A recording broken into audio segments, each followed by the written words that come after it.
Pertama, ucapan terima kasih saya atas kesempatan yang diberikan setelah bulan Ramadan ini untuk memberikan diskusi-diskusi ringan, sehingga mudah-mudahan ini bermanfaat dan menjadi asbab hidayat buat kita semua. Amin.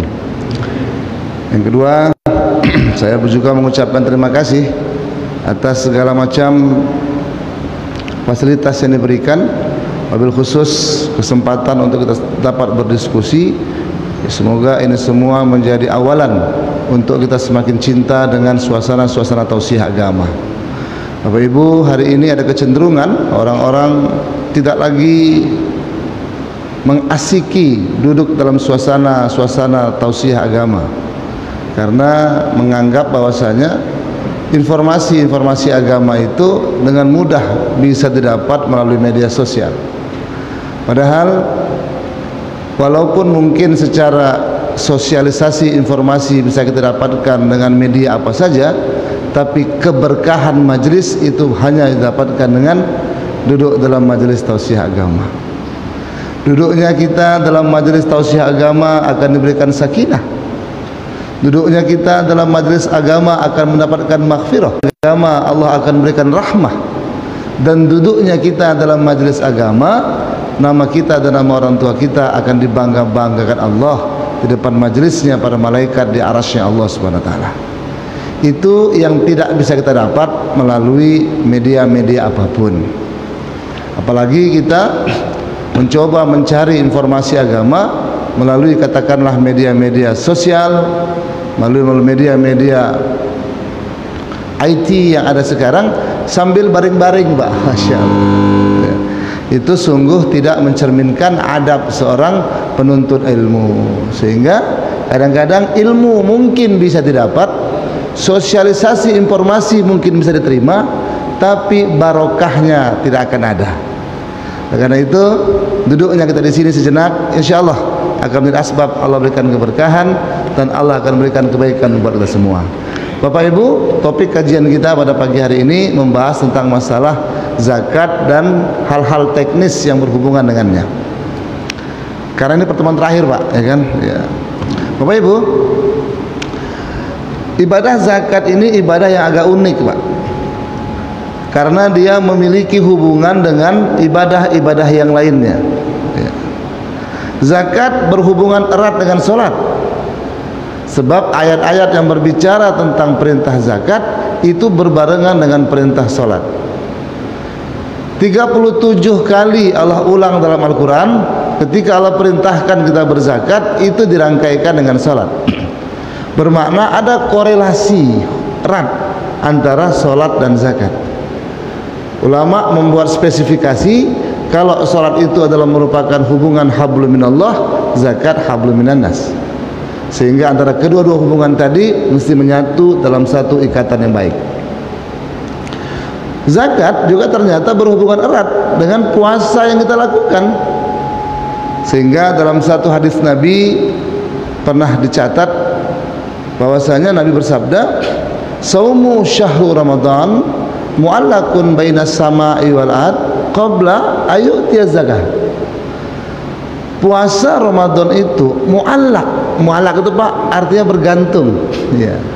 Makanya janin yang bergantung dalam rahim ibu, dalam kosakata bahasa Arabnya disebut dengan alaqah. Alaqah itu akar katanya mu'allaq, bergantung, Pak.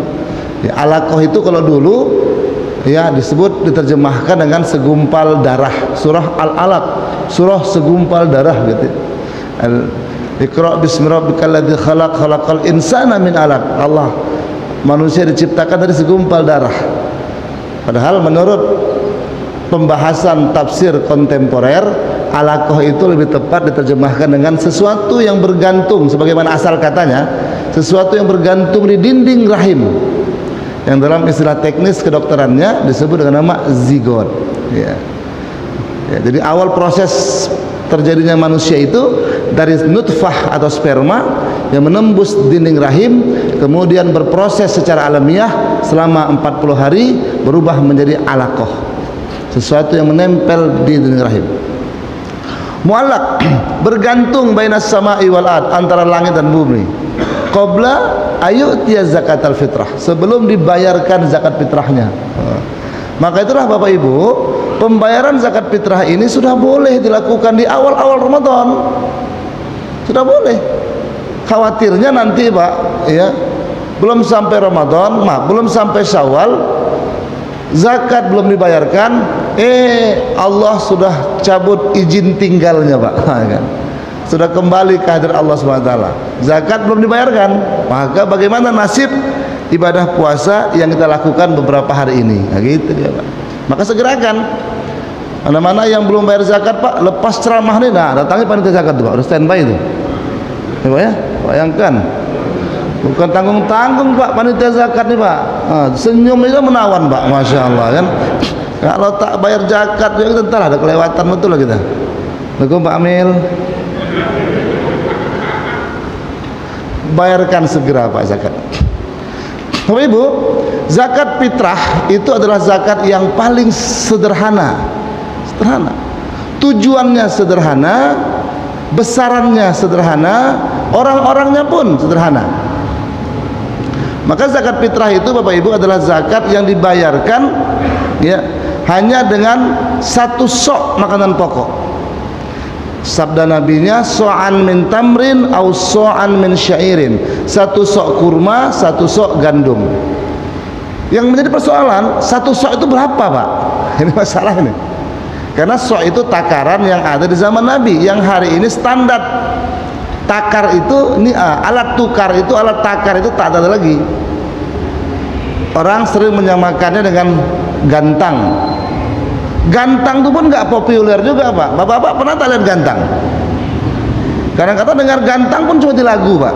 Segantang dua, gantang dengan Masya Allah.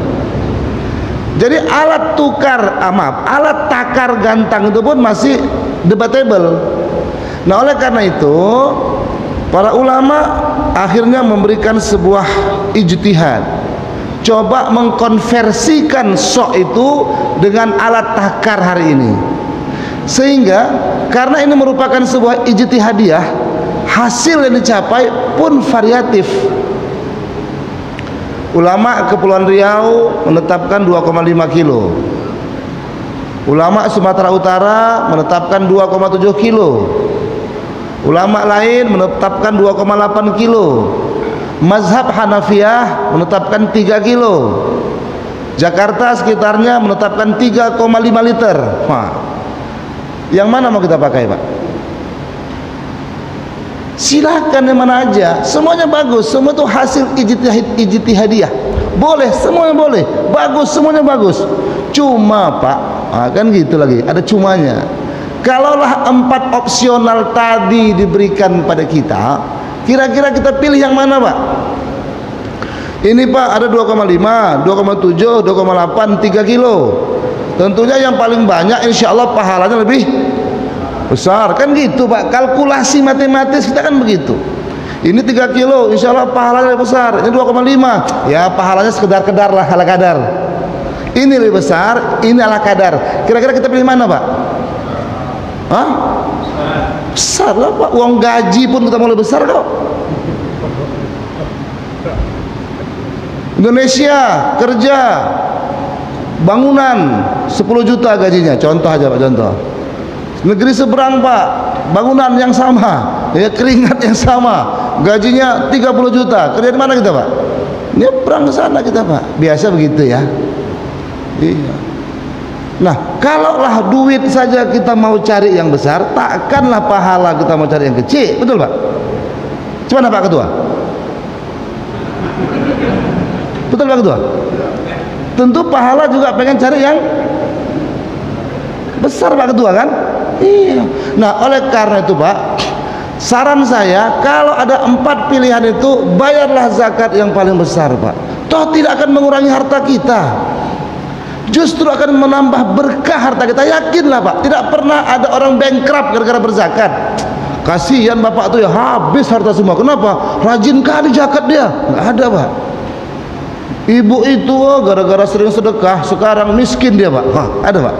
Insya Allah nggak ada. Makin banyak zakat, harta semakin. Cuma masalahnya Pak, panitia zakat pun hari ini telah melakukan tindakan diskriminatif. Yang dia sodorkan tabel isinya 2,5. Saya kata lewat itu Pak, saya intip Pak tabelnya Pak, 2,5. Alah, kenapa dikanalisasi orang bayar zakat mesti hanya satu versi? Toh ternyata itu pilihan opsional, yang mau membayar lebih pun jangan dibatasi Pak. Sehingga agaknya lebih indah kalau panitia zakat itu tidak perlu membuat tabel yang untuk membatasi jumlah orang berzakat. Cukup sodorkan kalkulator Pak. Modalnya kalkulator. Saya tengok tak ada kalkulator situ. Entahlah pakai handphone Pak sekarang Pak, cuma nggak enak Pak, kecil hurufnya kan. Ayah nengoknya Pak, kan. Kalkulator. Ada orang zakat, Bapak mau zakat? Ya, alhamdulillah. Berapa beras Bapak sekilo? Inilah Pak, beras kami itu beras gajah. Gajah apa? Ada gajah duduk, ya kan? Masya Allah. Ada gajah merah, macam-macam gajah nih Pak. Oh, saya gajah merah. Oh 5 kilo. Bapak mau yang berapa kilo Pak? Ini ada yang 3 kilo, ada yang 2,7, ada 2,5. Tapi insya Allah Pak, 3 kilo ini insya Allah lah pahala makin banyak. Tentu semangat nih Pak, ya kan? Udah 3 kilo aja. Udah 3 kilo kali 15. Berapa orang Bapak? 7. Oh ya sekian. Ini Pak. Selesai. Kalkulator modalnya, jangan tabel Pak. Bukan salah, ya kan? Tabel tuh dia tak berpikir lagi. Cuma itu dibatasi dia kan. Sehingga kita menghilangkan kesempatan muzaki untuk mungkin membayar zakat lebih dari yang diinginkan. Saran aja Pak Ketua, Pak Ketua ya. Saran Pak, saran ya kan. Hah? Apa Pak? Ada 2 hari lagi Pak. Belum dibayarkan kan? Belum dibagikan kan? Hah? Udah habis? Udah ya? Oh iya, iya. Macam vaksin juga. Nah insya Allah lah ini masukan tahun depan lah mungkin Pak ya. Ini ya, jangan dibatasi Pak. Nah Bapak Ibu berbahagia, dirahmati Allah. Sekarang timbul sebuah ya perdebatan di media maya, di media apa ya, di media sosial. Haruskah bayar zakat pakai beras, ya kan? Atau boleh pakai uang? Memang Pak, di zaman Nabi bayar zakat fitrah itu pakai makanan pokok, Karena memang makanan pokok di zaman Nabi itu siap saji Pak, langsung bisa dikonsumsi. Zakat dengan kurma, orang bisa langsung makan kurma itu Pak, ya kan? Dan tidak perlu ada tambahan apapun untuk bisa menikmati kurma dengan nikmat. Gandum, iya gandum itu paling mudah Pak, kayak lempeng juga Pak, ya kan? Kayak sagu, nah, itu Pak Ali paling ahli buat gubal, buat apa itu Pak? Gubal lah ya kan? Hanya butuh sedikit tambahan, cek, langsung siap saji Pak, ya kan? Beras nggak bisa makan begitu Pak. Bapak dikasih beras, masak beras bisa makan nasi toh, enak Pak? Nggak bisa Pak. Paling-paling kita butuh juga ada bilisnya, ya kan? Betul Pak ya? Ada tambahan yang diperlukan, sehingga membayar zakat fitrah dengan uang secara kemanfaatan itu dirasa lebih besar manfaatnya ketimbang dengan beras, walaupun bukan salah Pak, karena dengan uang itu dia bisa beli berasnya, bisa beli lauknya, bisa beli pauknya.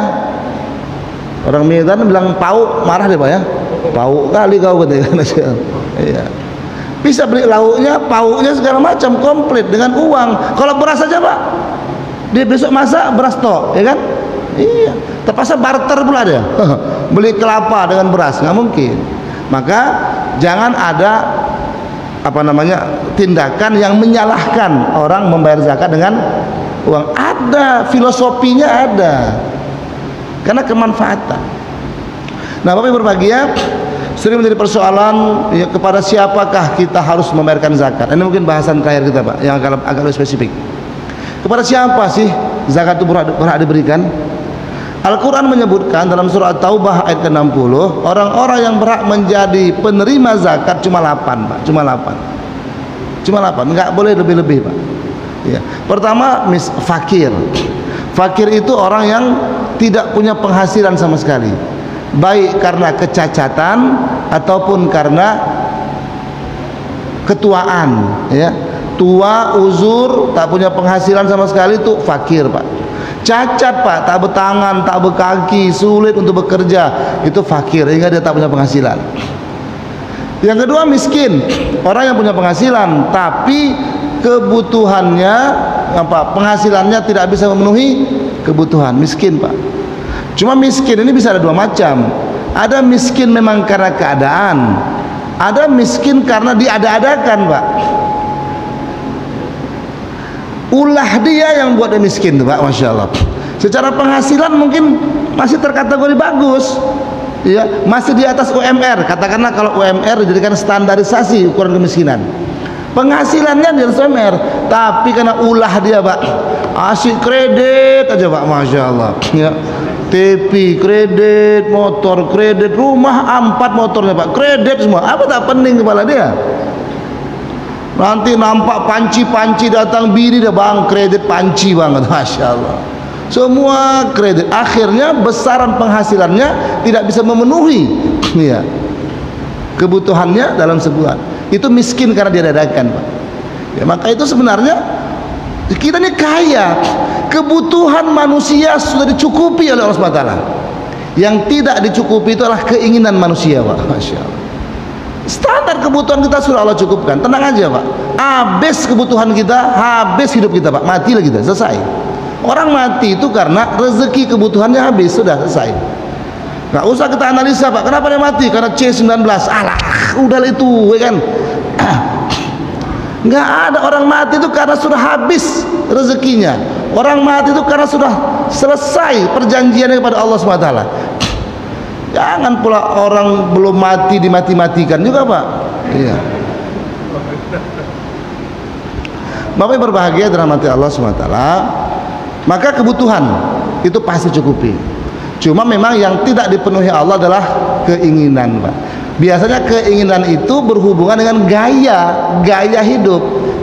Dan rumus fisikanya, gaya itu berbanding lurus dengan tekanan. Semakin orang banyak gaya, semakin banyaklah tekanan dia Pak, Masya Allah. Maka itu supaya jangan banyak tekanan hidup, kurangi gaya hidup. Nah, ya kan?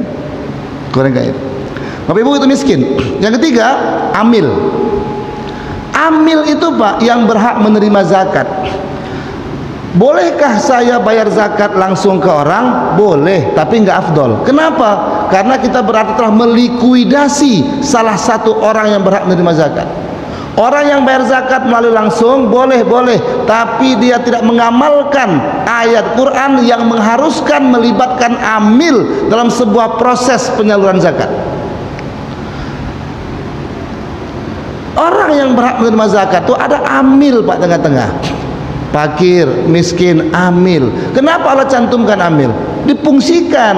Kenapa Allah cantumkan amil? Digunakan. Kenapa Allah cantumkan amil? Ada kemanfaatan. Apa manfaat ada amil itu Pak? Pertama, supaya terjadi pendistribusian zakat secara merata, kan gitu kan? Kalau di kampung ini Pak ada 5 orang miskin, yang terkenal cuma 2, yang 3 kurang terkenal. Kalaulah kita bayar zakat langsung, biasanya kita menumpuk ke 2 itu aja Pak. Yang 3 mungkin karena kurang terkenal, tak dapat bagian apa-apa dia. Kasihan ya Pak. Tapi dengan adanya amil data, amil punya data, amil distribusikan secara merata. Tapi merata itu Pak bukan berarti sama ya. Karena ada amil zakat itu membagikan zakat kepada fakir miskin per kakak. Itu tidak memenuhi aspek keadilan. Harusnya per jiwa. Sini per jiwa ya Pak Ketua ya. Iya. Masih ada beberapa masjid yang per kakak Pak. Kalau per kakak, Bapak Udin anaknya 1, 3 jiwa di rumah itu. Bapak Leman anaknya 10, tambah bininya 2, bini 2 pula ya. Suami istri maksudnya Pak, Masya Allah. Hah? Enggak Pak, 1. Jadi 12. Ya, tentu beda Pak tingkat kebutuhannya. Makanya jangan dibagi per kakak, namun per jiwa. Nah, amil punya data, punya bank data, sehingga dia bisa distribusikan secara merata. Kenapa kita harus bayar zakat pakai amil? Supaya dapat doa mustajab. Karena amanat ayat mengatakan orang berzakat itu didoakan. Khuz min amwalihim shadaqatan tutahhiruhum wa tuzakkihim biha washolli alaihim inna sholataka sakanul lahum. At-Taubah 103. Ambillah zakat dari orang kaya untuk mensucikan jiwa mereka, membersihkan harta mereka, doakan pula mereka, karena doa itu membuat mereka tenang. Amil yang tidak mendoakan mujakinya membayar zakatnya, itu amil minta dipecat, Pak. Pecat aja Pak Ketua. Pak Ketua intip-intip ya kan. Kalau tak ditulis kwitansi, terima kasih Pak ya. Wah, tahun depan jangan pakai lagi Pak. Dan kita pun kalau berzakat tak dapat doa, tarik balik Pak. Sorry Pak, kenapa? Saya tak jadi zakat. Bapak ini tak doakan saya. Wah, gitu Pak. Bapak Ibu berbahagia, kenapa amil dapat zakat? Padahal amil itu orang kaya, umpamanya Pak ya. Amil di masjid kami ini senang-senang pegawai negeri Pak semua Pak. Gaji 13 ada, 14 ada, 15, 16, 17. Masya Allah. Kaya deh Pak. Amil itu berhak dapat zakat bukan karena faktor ekonominya, tapi karena kerjanya. Jadi amil yang tak kerja tak berhak dapat zakat. Apa kerja amil? 5 paling tidak Pak. 5 Pak. Pertama, mengumpulkan data. Itu dulu kerja amil Pak, bukan mengumpulkan duit. Data itu dikumpulkan. Amil itu mesti punya bank data mustahik. Dari mana data dapat? Tentunya dari kepala wilayah. Kepala wilayah terkecil di Indonesia ini adalah Pak RT. Itu bukan main-main Pak. RT itu kepala daerah tingkat 6 Pak. Bayangkan Pak. Iya Pak ya? Iya. Kepala KDH tingkat 6 itu Pak, ya kan? Iya, dia punya apa namanya? Masyarakat ya. Ujung tombak. Saking ujung tombak tumpul Pak sekarang kan. Asli disorong-sorong kemana-mana, Masya Allah. Ya. Saking tumpulnya Pak, pening kepala Pak RT. Yang mana yang harus menjadi tugas prioritasnya? Tugas RT itu administrasi negara, penyiapan data-data masyarakat, bukan ngontrol masjid Pak. Salah pula saya. Itu kan beda tupoksi itu Pak, ya kan? Iya. Biarkanlah masjid itu leading sektornya Kementerian Agama. Biarlah masjid itu leading sektornya ketua masjid. Ketua masjid punya power dalam ngurusi masalah masjid. Koordinasi yes, tapi instruksi no. Gitu dia. Ketua masjid masih pasang badan. Ya. Pak, besok gulung karpet. Yang ketua masjid siapa Pak sekarang Pak? Gitu kan. Agak gini sedikit Pak, ketua masjid itu Pak. Tapi kalau ketua masjid siapa Pak? Dimakan dia Pak kan. Iya. Dia agak-agak tiru model Pak Napit Pak. Pak Napit tuh kan. Iya. Bapak Ibu berbahagia, rahmati Allah Ta'ala. Amil mesti punya bank data mustahik. Dari mana dapat? Dari RT. Apakah data dari RT itu harus diterima mentah-mentah? Jangan. Jadi ada wewenang amil untuk melakukan verifikasi data. Itu kerja amil. Makanya amil itu berhak dapat karena banyak kerjanya Pak. Diverifikasi data masuk dari Pak RT, dicek Pak.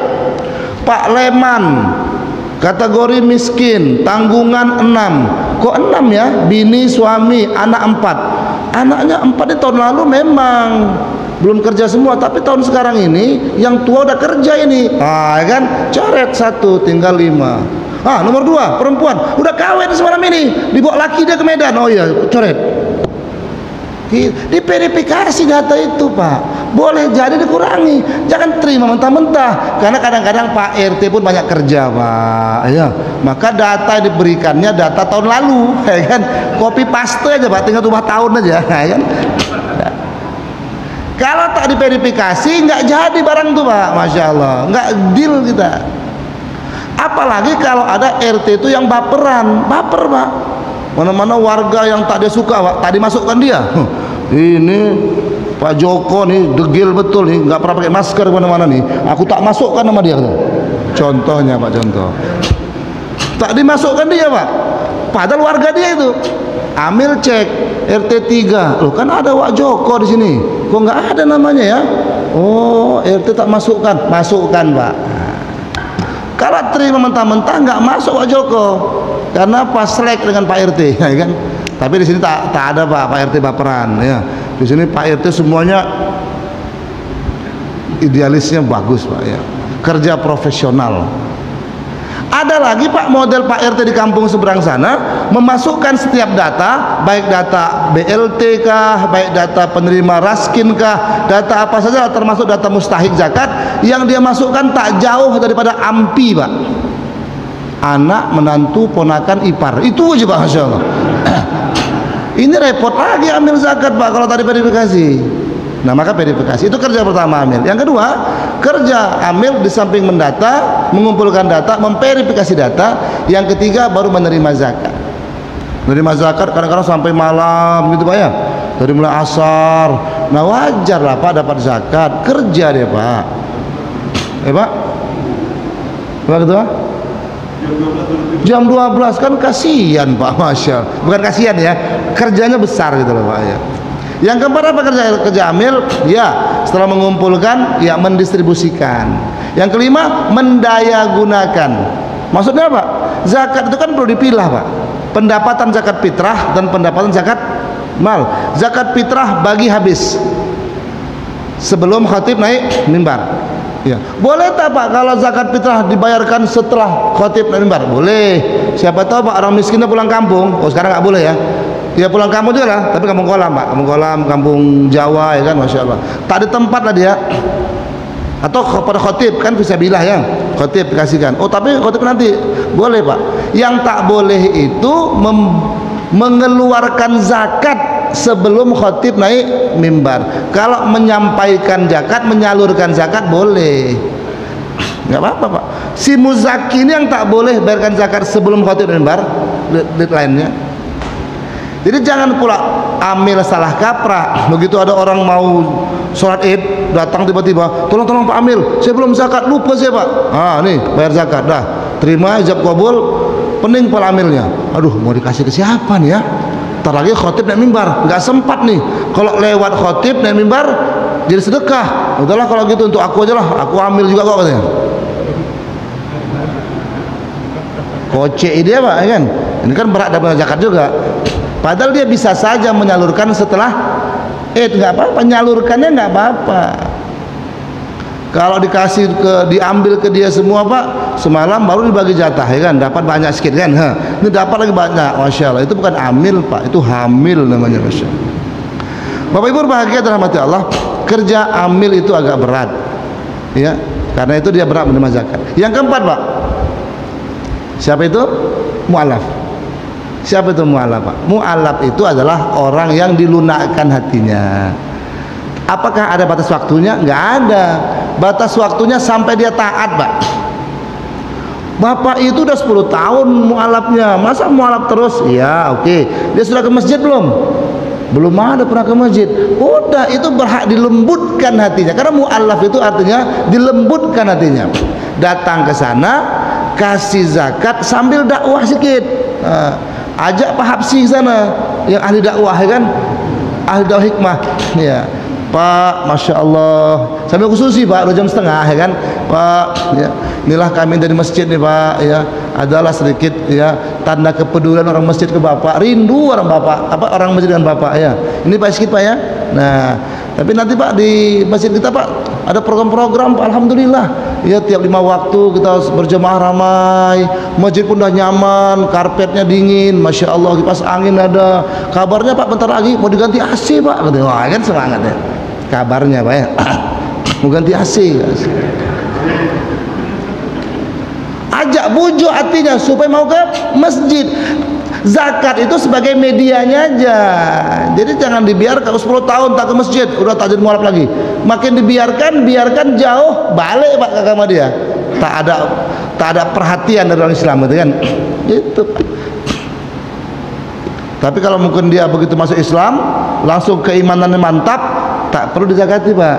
Karena tak perlu lagi dilembutkan hatinya. Felix Xiao, kan? Begitu masuk Cina dia, masuk Islam, langsung mantap, udah nggak usah kasih lagi. Tak ada ukuran mu'alaf Pak. Ukurannya apa? Sampai dia kuat keimanannya, amalkan agama. Gharim, orang berutang. Siapa itu orang berutang Pak? Orang berutang tentunya berutang untuk kebutuhan makan. Iya. Pak? Enggak masuk itu, Pak. Banyak utang Bapak itu apa? Utang mobilnya lagi, Masya Allah. Utangnya memang untuk kebutuhan makan, Pak. Masya Allah. Di mana taunya, Pak? Di kedai lah, Pak, ya kan? Di sini ada kedai runcit, Pak. Kedai apa namanya? Orang Medan bilang kedai sampah ya. Apa namanya? Kedai yang biasa orang belanja tuh, Pak. Apa namanya? Telepon. Telepon tuh kue, Pak. Wah, pokoknya kedai itulah, kedai yang itu kan.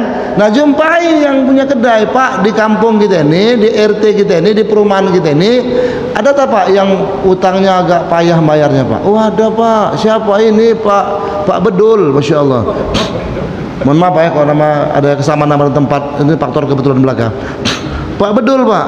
Berapa? 3 bulan, Pak, tak bayar. Memang payah, Pak. Pak Bedul ini sering nunggak sampai 4 bulan, 5 bulan. Kata si penjual kedai.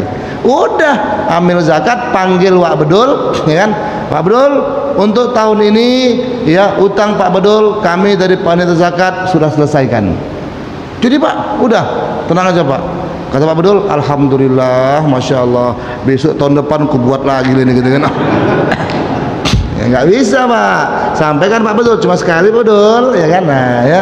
Ya, kalau dapat jangan berutang lah Pak Bedul, bilang gitu kan. Mukarim, orang berutang. Yang kelima, firqab, orang yang memerdekakan hamba sahaya. Itu tak ada lagi lah sekarang, Pak. Ya, perbudakan sudah dihapuskan. Islam hadir, salah satu misi utamanya penghapusan perbudakan. Kesalahan dalam Islam itu penebus pertamanya membebaskan budak, tahriru raqabah, bebaskan perbudakan. Habis, Pak. Makanya Islam paling membenci kalau ada perbudakan di zaman kini. Masih ada Pak, illegal logging, ya kan? Human trafficking ya, kok illegal logging, Pak? Human trafficking, Pak, Masya Allah ya. Penjualan manusia, ya kirim ke Malaysia, ya rupanya ada untung sama si calonya, Pak, sekian-sekian. Allah, itu dosa besar itu, Pak. Human trafficking itu dosa besar. Itu bagi si pelakunya tunggu aja azab Allah SWT itu. Itu matinya payah tuh, Pak, biasa, Pak. Iya, mau mati dia sakit bertahun-tahun, Pak, baru mati. Itu tak mati-mati kadang-kadang, ya kan? Kenapa? Itu bentuk yang harus dihapuskan. Firqab tak ada lagi. Kemudian siapa lagi, Pak? Ibnu Sabil. Orang yang keputusan bekal dalam perjalanan. Anak sekolah, Pak, ya, di pesantren, bapak dia, mak dia agak kesulitan, uang zakat boleh, Pak, bantu dia. Iya, itu fisabil apa? Ibnu Sabil. Orang yang eksodus diusir dari Malaysia, luar negeri lah ya, mau balik kampung, tak ada biaya. Dana ambil zakat, maaf, dana zakat terutama dari zakat mal boleh, Pak, dibagi ke dia. Makanya fungsi ambil yang kelima, memberdaya gunakan zakat, sehingga masa kerja ambil masa ini pun dia masih kerja. Ya, kalau ada umpamanya orang kampung kita ini, Pak, pengusaha kecil jual gorengan, ya kan, ya, tapi dia butuh modal, ketimbang dia ke itu, Pak, apa namanya, bakri,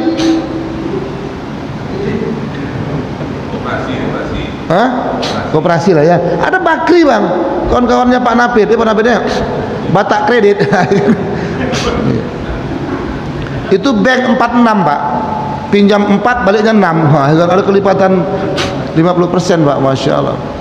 Nah, itu ketimbang ke sana ambil punya saving uang zakat mal, kan cantik, Pak. Jadi zakat mal itu tak dibagi langsung, simpan 5 juta atau sekian juta, saving sampai akhir tahun.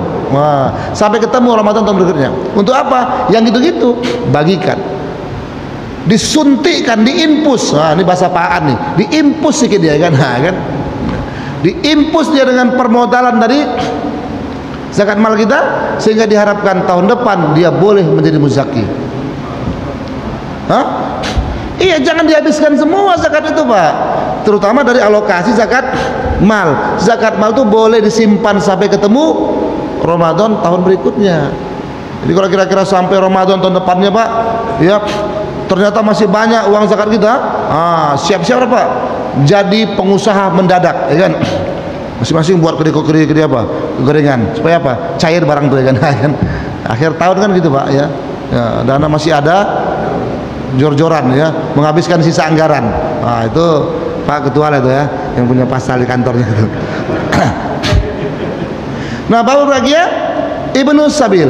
Kemudian yang ke-8 apa? Fisabilillah. Siapa fisabilillah? Orang-orang yang terlibat dalam kegiatan keagamaan, orang-orang terlibat dalam penegakan agama, orang-orang terlibat dalam perjuangan agama. Siapa itu? Tukang mandikan jenazah. Itu fisabilillah itu Pak. Bayangkan bapak lah kalau tak ada di kampung ini tukang mandikan jenazah, merajuk dia Pak ya kan. Aku tak mau mandikan jenazah, kalang kabut kita Pak ya kan. Mandikan jenazah.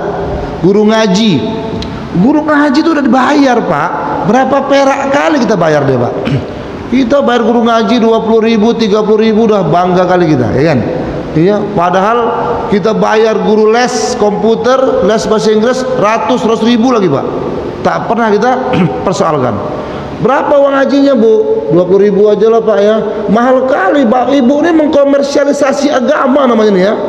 Komersialisasi agama, guru ngaji 20.000 bising dia.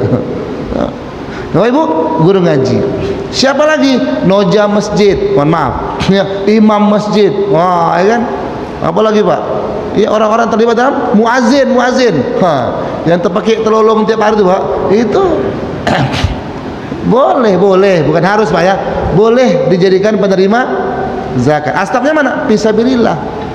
Termasuk juga Pak orang-orang yang mendakwahkan agama ke mana-mana dengan harta dan uangnya sendiri ya gitu. Itu termasuk fisabilillah. Bapak Ibu berbahagia, itu 8 golongan yang berhak menerima zakat. Apakah boleh zakat untuk pembangunan masjid? Tidak. Zakat harus ke orang, tidak ke bangunan. Apakah zakat boleh ke janda dan ke anak yatim? Ini persoalan besar Pak. Sering sekali kita temukan pembayaran zakat ke anak yatim. Kemarin Pemko buat mana Pemko Pak? Ada Pak? Ada orang Pemko Pak? Ya. Saya ingat 3 hari lalu ada program Pemko menyalurkan zakat ke anak yatim, instruksi Bu Wali Kota. Nah ini perlu dikritisi. Zakat tidak ada asbabnya anak yatim. Persoalan dia lembaga ya, lembaga semacam panti asuhan segala macam, oke. Tapi jangan ada bahasa penyaluran zakat ke anak yatim. Itu tak tepat sasaran, menyalahi aturan. Betul Pak Guru ya? Pak Absi ada yang mana nih? Ya? Hah? Ingat saya 3 hari lalu saya ada terbaca, betul. Nggak, itu masih direvisi kalimatnya Pak. Zakat itu nggak boleh ke anak yatim. Tapi dia miskin Pak, ke mamanya Pak, mamanya yang miskin, kasih ke mamanya bukan ke anaknya. Anak yatim tidak boleh dizakati, tapi anak yatim disantuni. Zakati setahun sekali, santuni tiap hari, tiap bulan. Kewajiban kita kepada anak yatim dijadikan anak asuh, dijadikan anak angkat ya, kemudian diberikan bantuan. Itu kewajiban kita, bukan dizakati yang setahun sekali, nggak bisa Pak. Kebutuhan mereka OH bukan OT Pak. Orang per hari bukan orang per tahun Pak. Iya. Nah oleh karena itu Pak ya, kalaupun kita mau melihat ada anak yatim, pemberiannya ke mamanya. Sehingga Al-Quran dengan tegas mengatakan, kalau kamu khawatir anak-anak yatim di tempatmu itu terbengkalai, maka nikahi mamanya.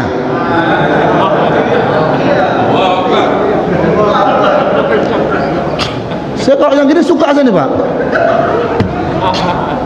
Maka rasionalisme, reasoning daripada pembolehan poligami itu Pak, motivasi utamanya penyelamatan anak yatim, bukan sekedar penyelamatan mamanya. Itu masalahnya Pak. Data. Hah? Data dulu. Data? Iya, nanti kita data Pak. Yang penting apa namanya, penyedia itu Pak. Penyedia ada tak? Yang penting penyedia, yang bersedia ada tak? Bersedia? Takutnya nggak berani Pak misalnya. Iya. Datanya ada Pak, kebutuhannya ada, penyedianya nggak ada Pak, yang bersedia nggak ada. Ini masalah ini kan. Ada cerita berani. Nah, bisa macam-macam alasan lah Pak ya. Iya. Bisa nggak berani ya, atau bisa karena dia istiqomah Pak. Ikatan suami-suami takut orang rumah, nah, gitu deh. Iya. Bapak Ibu yang berbahagia, kalau kita lihat Pak, pembolehan poligami dalam Al-Quran itu sering kita melakukan upaya parsialisasi ayat. Kita parsialkan tuh ayat Pak. Kita sering menggunakan ayat dalam potongan pangkihu ma tobalakum minan nisa masna wa thulatha wa ruba. Stop at all. Kita putus di situ. Padahal masih ada awalannya, masih ada akhirannya. Cek Pak surah An-Nisa 103 itu, Mak. An-Nisa ayat ke-3. Pangkalnya itu ada mengatakan wa in khiftum alla taksitu fil yatama fankihu ma tobalakum minan nisa.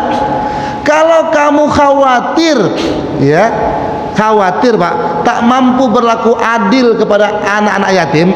Maksudnya adilnya apa? Tak mampu kita santuni betul-betul mereka, karena kita menyantuni setahun sekali, ya, menyantuni 6 bulan sekali, ya. Khawatir masih banyak kebutuhan mereka yang tak mampu kita penuhi. Khawatir kita itu, maka solusinya fangkihu ma tobalakum minan nisa. Nikahi mamak-mamaknya, gitu deh Pak. Jadikan istri kedua, ketiga atau keempat.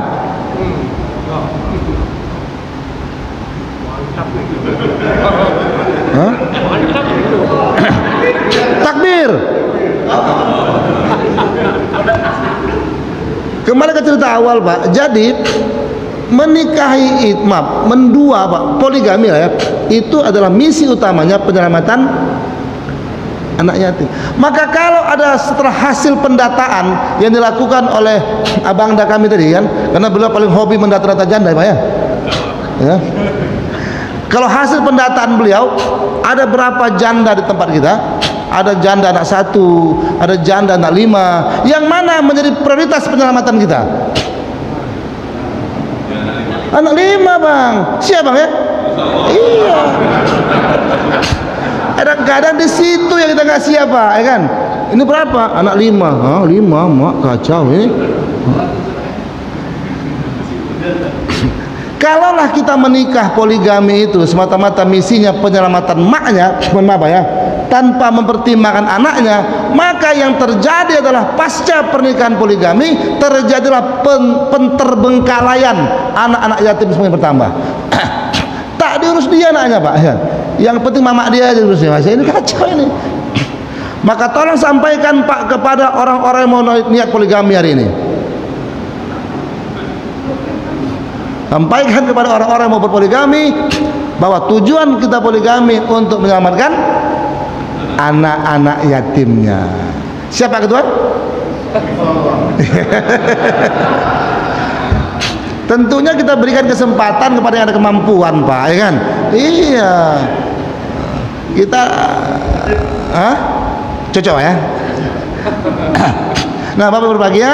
Kemudian zakat juga tidak benar jika diberikan ke janda, karena janda juga tidak termasuk asnaf kecuali janda yang miskin ya. Maka pengklasifikasian ini menjadi penting Bapak Ibu. Yang terakhir, bahwa zakat ini bukanlah ibadah yang dapat kita lakukan sambil lewe kata orang Melayu, tapi zakat ini mesti kita lakukan dengan perhitungan teknis yang sebaik-baiknya.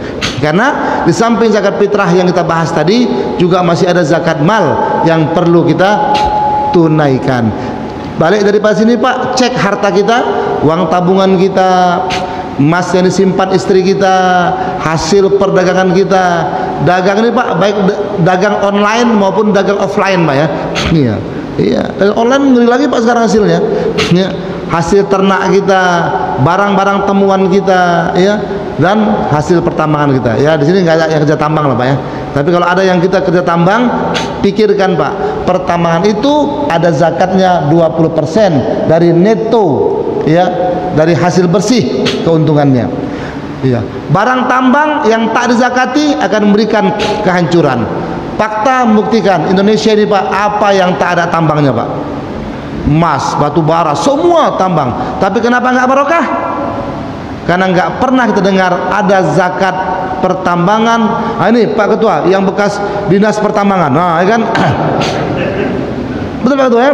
Pernah tak ada regulasi mengatur itu? Perusahaan tambang mesti bayar zakat 20%. Ada Pak regulasinya? Hah? Pajak nggak sama zakat. Pajak itu justru sasarannya fisik. Zakat nggak boleh ke fisik. Zakat itu mesti ke orang. Maka kesalahan pemerintah kita hari ini menyamakan pajak dengan zakat itu kehancuran negeri. Kehancuran. Kalaulah barang-barang tambang itu Pak dizakati, insya Allah makmur di negeri Pak. Kadang-kadang perusahaan mengatakan kami sudah mengeluarkan CSR-nya Pak, Corporate Social Responsibility. Itu nggak sama. Maka pemerintah melalui Dinas Pertambangan seharusnya memberikan regulasi. Penambang-penambang wajib mengeluarkan zakat 20%. Siap Pak Ketua? Kata Pak Ketua, saya tak Dinas Pertambangan lagi sekarang. Masih Pak ya? Udah pindah ya? Iya. Nanti kita sampaikan Pak Gub supaya Pak Ketua dibalikkan ke Dinas Pertambangan. Langsung jadi kepala dinasnya. Siapa ya? Saya kira demikian Pak. Pak Ali pun sudah tak sabar untuk bertanya. Dari mulai duduk, tunduk sampai terbaring beliau Pak. Nunggu kesempatan untuk bertanya. Kalau gitu kami persilakanlah Pak Ali untuk menyampaikan aspirasinya. Silakan Pak. Assalamualaikum warahmatullahi wabarakatuh. Assalamualaikum warahmatullahi wabarakatuh. Ustaz yang memuliakan terkait dengan zakat, alhamdulillah ini terbahas.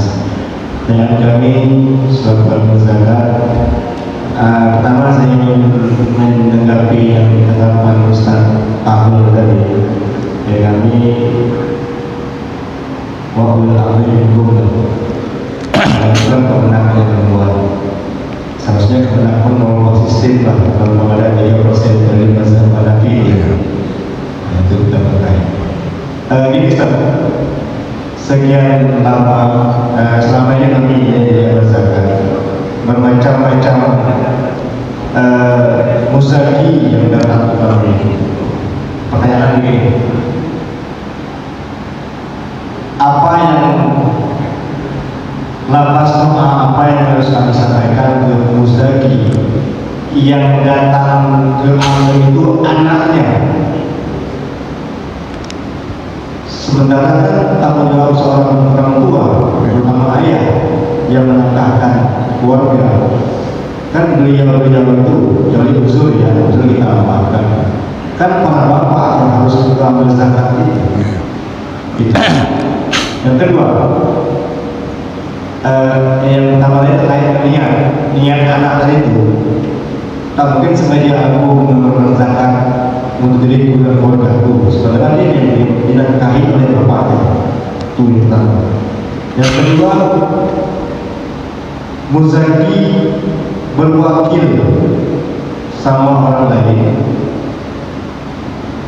Misal saya ramai kelas, saya tidak wakilkan kepada Pak Hamsi, ambilnya Pak Aan. Doa Pak Aan kan kedomirnya Pak Hamsi, bukan ke saya. Nah itu bukan ada doa. Sebenarnya banyak yang saya akan merasakan karena menyambut iya muzaki dan mustahil aku salah. Nah sementara ini saya kembali pada waktu salah dari hal lain. Baik. Assalamualaikum. Waalaikumsalam. Baik Pak Ali, banyak pertanyaan dari Pak Ali. Saya kira nanti akan disampaikan oleh yang lain ya. Karena apa yang menjadi keresahan dan kegundah gulanaan Pak Ali juga dirasakan yang lainnya Pak ya, yang pertama tentang tabel. Baik, ini sekedar masukan. Tabel itu bukan ya, tabel itu sekitar panduan, bukan patokan. Itu aja Pak ya. Panduan oke, tapi bukan menjadi patokan ya. Boleh dibuat begitu ya, tapi berikan opsional pilihan ya. Mohon maaf sekali. Ya. Untuk tabel tadi kami dari masyarakat pilihan ini bisa mereka makan konsumsi beras harga per kilonya 32.000, berarti 14.000 ya per kilonya. Saya ajukan yang lebih tinggi. Jadi tidak belum persentase. Kan ada pilihan 15.000. Oh ya. Kami beras yang mahal ya. Iya. Jadi boleh. Tidak ada persentase mereka. Baik. Lebih baik beras 13.000, beras 11.000. Yang kami buat sih.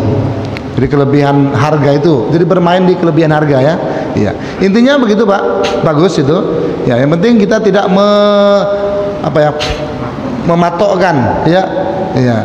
Kita boleh berikan tawaran-tawaran supaya memang zakatnya bisa lebih baik ya. Ya. Kemudian lapas doa buat anak yang membayarkan zakat. Niat kemudian lapas doanya. Baik. Dalam hal ini memang sebagus-bagusnya pembayar zakat itu adalah yang bersangkutan, kepala keluarga. Tapi juga tidak merupakan sebuah hal yang membatalkan zakat ketika dibayarkan oleh anak maupun orang lain. Saya kira senada itu ya. Ya. Proses apa tadi itu? Diwakilkan ya.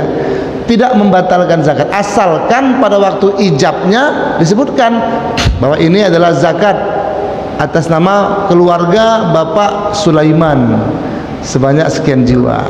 Nah, ketika doanya macam mana? Ya tentunya kalau kita terbiasa bermain dalam lafaz bahasa Arab, tinggal merubahlah domir ka-nya menjadi hu, ya kan? Ajarahullahu fima a'taihu, ya kan? Wa barakallahu fima abqaitahu wa ja'allahu ya tuhuron. Kayak gitu Pak. Atau kalau kita agak ragu, pakai bahasa Indonesia aja. Semoga Allah memberikan pahala kepada harta yang diberikan oleh Bapak Sulaiman, kan? Jadi tidak ada nama dia. Dan semoga Allah memberikan keberkahan dan menjadikan semua hartanya bersih dan suci. Tinggal bermain di lafaz menggantikan ka dengan hu, kamu dengan dia. Saya kira itu aja dia Pak Ali masalahnya. Tapi secara hukum boleh, nggak masalah. Anak membayarkan boleh, titip pun boleh Pak, tak masalah. Niat itu pada waktu si muzaki menitipkannya ke Pak Habsi, ya kan? Ya, kan niat itu kan Pak, niat si pemberi. Berarti bapak dia yang berniat, dia kan penyampai aja. Si anak itu hanya kurir lah yang menyampaikan itu. Niat pembayar zakatnya ada pada si bapak, walaupun bapaknya ada di rumah. Tidak masalah tuh Pak Ali. Ya, tidak masalah. Masya Allah. Tetapi memang sebagus-bagusnya ya pengurus masjid boleh menyampaikan pesan Pak. Mohon kepada kepala keluarga lah supaya ada silaturahmi, supaya ada hubungan baik antara kita jemaah masjid. Saya kira demikian Pak. Gitu Pak Ali ya. Ya, insya Allah Pak Ali jangan ragu, jangan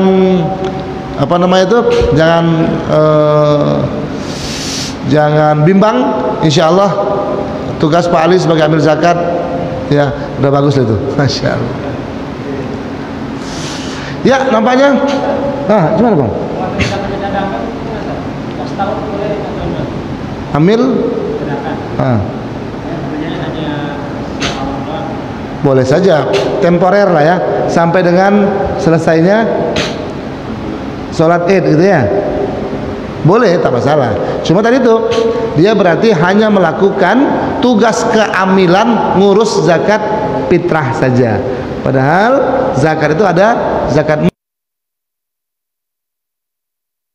beda dengan zakat fitrah.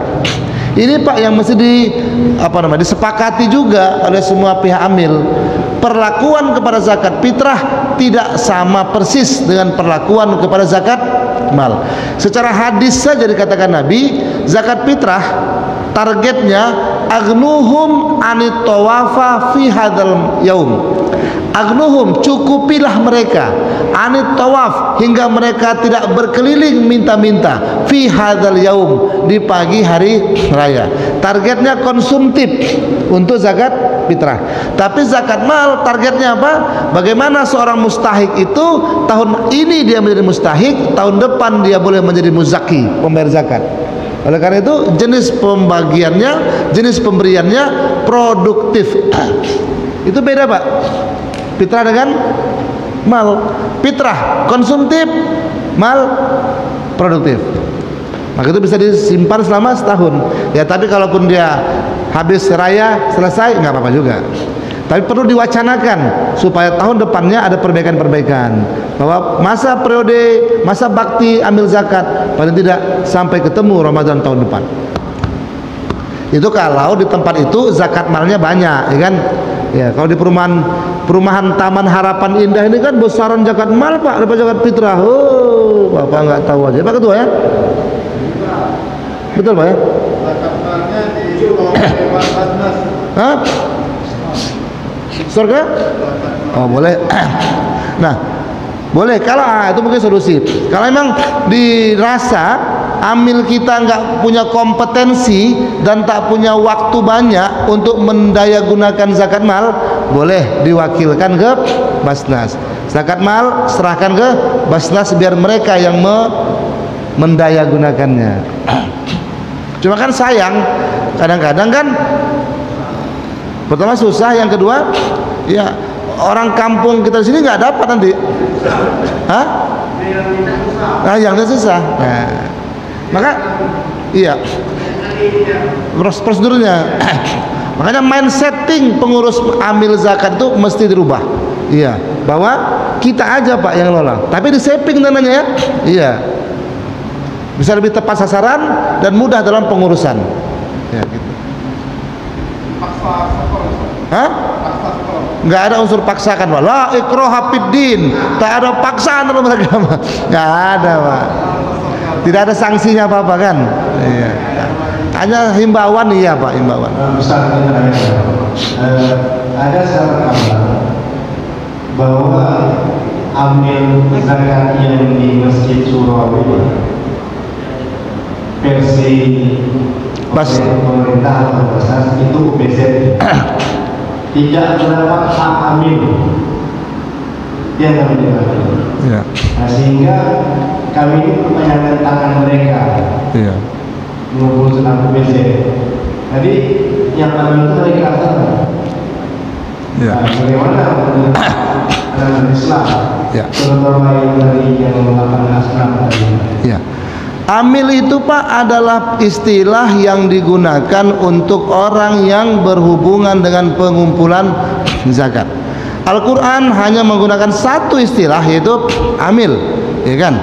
Amil itulah yang bertanggung jawab untuk ngurusi itu. Kerja amil ya tadi itu. Iya. Jadi tidak ada pengklasifikasian amil ini tugasnya hanya ngumpulkan saja. Kalau ada pengumpulan, idealnya ada pendistribusian, karena mekanisme kerja zakat itu kata Nabi, tu'khazu min aghniyaihim faturaddu ala fuqaraihim. Ambil zakat dari orang kaya di antara mereka, berikan zakat kepada orang miskin di antara mereka. Itulah kerja amil, ngambil dan bagi.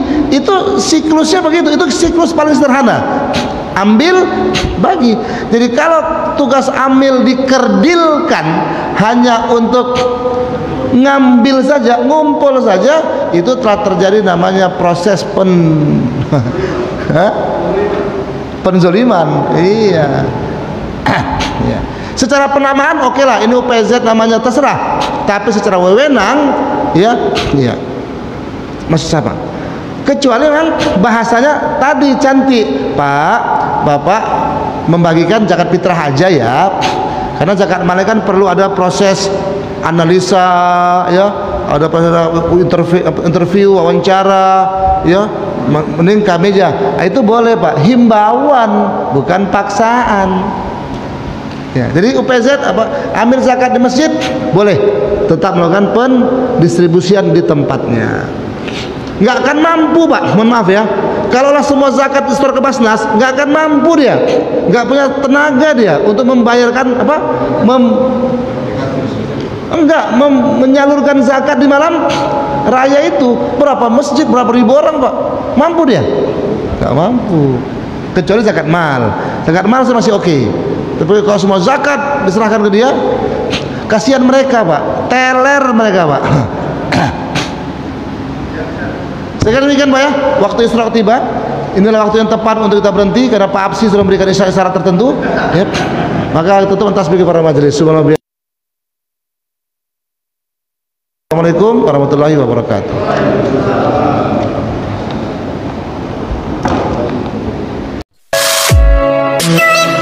Thank